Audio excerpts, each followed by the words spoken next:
Well, knowledge advances, wrote Karl Popper way back in 1950s, not by repeating known things, but by refuting false dogmas. This is how knowledge advances. For example, it was said by Ptolemy in the 2nd century that the sun goes around the earth, which was followed for 500 years, up until Copernicus came and said, no, the other way around. So this has been going on like this. In medicine and in the area of health, this myth is perpetuating for nearly 2000 years now, from the time of the reductionist science of Descartes. What is health? There's a definition called the alma mater definition of health. Health is absence of this disease, that disease, all kinds of diseases. If you analyze this, it's just a business definition, because if you want to know whether you're healthy or not, you must go for a checkup. And that's a big business, because you're checking up the whole population of the world, if you really can.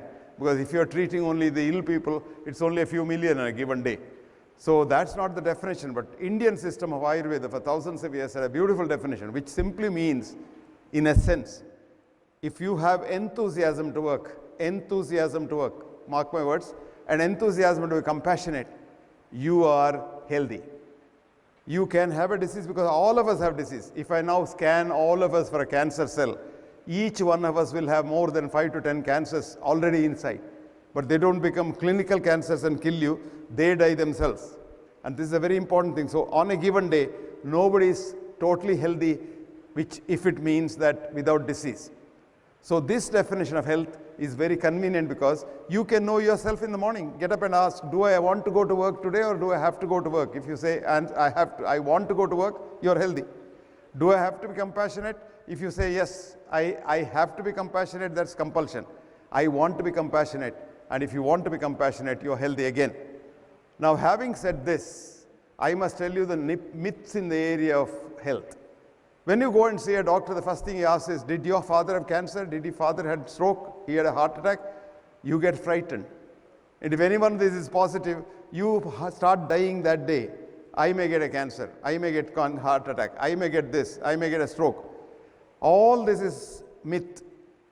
You and your parents have nothing in common, because you are not come from your parents. Actually, this is the Indian thought. Children do not belong to parents, they come through parents. But our ancestors are not our parents, but the germs. This world for the first 2000 billion years was run by only germs. And every other planet is like that. And these are the germs which were very compassionate, and they donated a DNA each to us to make the first nucleated cell called the zygote that you and I were on the first day we were made in the mother's womb. And that one cell has become a colony in you of 120 trillion cells, in association with 1,200 trillion germ cells. So for every single cell of yours, that's human cell, you have 10 germ cells. So we are germs. And this germ theory propagated by the Western medicine to use antibiotics as medicines is the one that is killing mankind all over the world because of superbugs. Now germs are our friends, and germs have brought us here, and we belong to them. So you don't have to worry about your family history of this disease or that disease, because there's a big myth going on saying that your genetic analysis, your genome studies, your genetic engineering, stem cell study, preserving your cord blood of your child, preserving your dead body, etc., is a multi-billion-dollar industry. All that is a myth. What is true today is, if you are healthy today, you're lucky. If you're unhealthy today, you're lucky. There's nothing that you can do to preserve your health or continue it. But one thing is, health is environmental. Health is not genetic. You're not inherited from your parents. Health is purely environmental. In this context, we again talk of, and we have been talking about, the risk factors. Your heart disease, your hypertension, diabetes, body weight, height, weight, mass index, your girth of the abdomen, girth of your all kinds of things we talk about. All this has been again proved wrong, because a largest study, the longest study and the biggest study, which is called the MR-FIT study, Mr. Fit study, multiple risk factor intervention trial, which went on for prospectively 25 years, showed that there isn't anything called risk factor. Even if you remove the risks by intervention, the risk, if anything, remains. So even if you whether remove the risk factor or not, the risk remains. But the only thing that can save you is change your lifestyle. This is because lifestyle is the biggest environment. What is the environment of the human body? Human body is in fact human mind only. With quantum physics, we have quantum understanding. Matter is energy, energy is matter. For such of you who don't belong to the science stream, I'll give you a nice article, please read this. Matter is not made out of matter. That's the article. Matter is not made out of matter. Written by a man who got the Nobel Prize and the alternate Nobel Prize. Because he called E is equal to M, energy is matter, matter is energy, as a duality. And the man has written this article so for you. And in the article he writes, I quote, he says, I am just a scientist, like a child playing in the sands, the sand time. But the Indian sages have called this Advaita thousands of years ago. And he says, that is the philosophy that runs quantum physics. And your body is a holographic projection of your mind, which is called your consciousness. And the mind is not in the brain as we think and as we practice in psychiatry. We give you drugs when you have some mental problems. These drugs go and affect the brain where the mind is not there, and the brain gets damaged. So the drugs only damage the brain and do not treat you. As a matter of fact, create more problems. But what is important is the mind is the environment of the body. I am repeating this. The mind is the environment of the body. So if you have to get any disease to the mind and to the body, it's again the mind that affects the whole thing. And if you want to get rid of it, you have to change your mind. So in short, mind your mind, and that will mind your illness and wellness. Now, what is the most important part of the mind? Your thinking.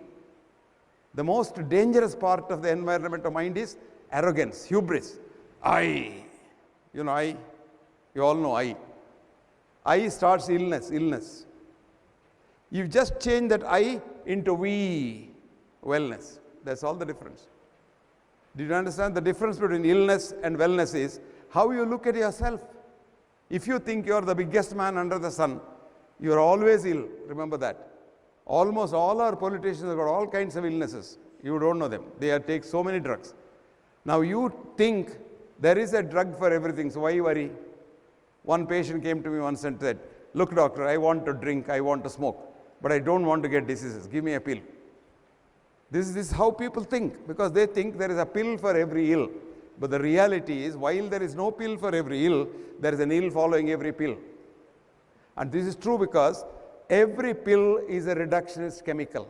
And studies have shown when you take a pill, irrespective of what pill it is, from aspirin to the statins or whatever, it goes inside the system and the body's wisdom says, oh, this doesn't belong to me, I don't know, this is a poison, so it must be destroyed, it sends it to the liver. So every tablet that you take, every injection that you take, the drug chemical goes to the liver and damages the liver. And today there is an epidemic called non-alcoholic cirrhosis of the liver. It is a very dangerous disease. There is no treatment at all. The only treatment now they claim is liver transplant. And all this is because today we have a huge disease called adverse drug reactions, ADR. And the ADR is a leading cause of death in the world. And this is because we think wrongly that the disease can be corrected by correcting the body. The disease cannot be corrected by correcting the body. Disease can only be corrected by correcting the mind. And this was shown in elegant studies. And it's also shown that the disease is cured by your own system. Remember that? It's not the outside system. Your own system cures the disease. And this is very interesting. They did a large study in Oxford University with the collaboration with Oxford, Cambridge, Munich and Hamburg universities, led by Oxford's Professor Bengal. And this study, they showed that a patient has severe pain, the worst pain that you can have, because pain is man's greatest enemy. Yesterday pain was the enemy, today pain is the enemy, and in your tomorrow also pain will be the enemy of mankind. And our job is cure rarely, comfort mostly, but console always. Even a patient with cancer, I can console him. Even a patient with any kind of pain today, I can relieve. But I was thinking, up until this study came out, that we are treating pain. On the contrary, what's happening is this study elegantly showed that patient had severe pain and they were giving him intravenous drip of morphine. Morphine is the best painkiller. But they told the patient, this is not morphine. What we are giving you is a new vitamin we have found out for you. It will not remove your pain, but your disease will go. And would you believe nobody's pain went? Pain did not disappear when morphia was going intravenously. If you take a tablet of morphia, your pain will go. Then they were surprised. So they did a crossover study. They ran a saline drip, simple saline drip, and told the patient, this is the best salt of morphine that we have discovered. And your pain will go like that. And would you believe the pain went like that? They were nonplussed, what's happening?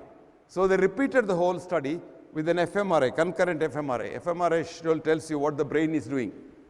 And when they found that morphine was running, but the patient believed, mark my words, believed, because he had faith in the doctor that it is not morphine. When he believed it is not morphine, the brain slept.